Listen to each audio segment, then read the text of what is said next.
प्राप्त सूचना क्रमे गतकाली ढेंकानाल जिल्लार हिंदोल ब्लॉकर दुदुरकोट पंचायत अंतर्गत मानपुर ग्रामर किशोरी गोछायत पुओ 10म श्रेणीर छात्र दिनेश गोछायत निज पीयूसी नानी घर कंटाबणिया थाना अंतर्गत सरपा ग्राम को बुली जाइथिले।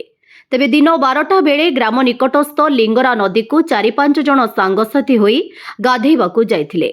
गाधोइबा समय दिनेशकर गोड़ खसीजिबारु पहरा जाणी नथिबारु नईर प्रबल सुअरे भासी जाइथिले।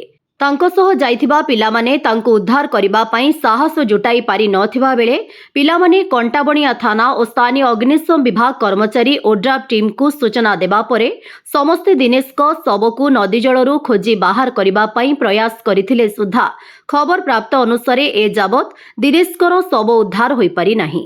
दिनेशकर अनुसंधान जारी रहिथिबा बेले स्थानीय अंचल रे परिवार वर्ग दुख और आतंकित अवस्था अछंती। ब्यूरो रिपोर्ट विकल्प समाचार। आम चैनल को लाइक शेयर एवं सब्सक्राइब करंतु।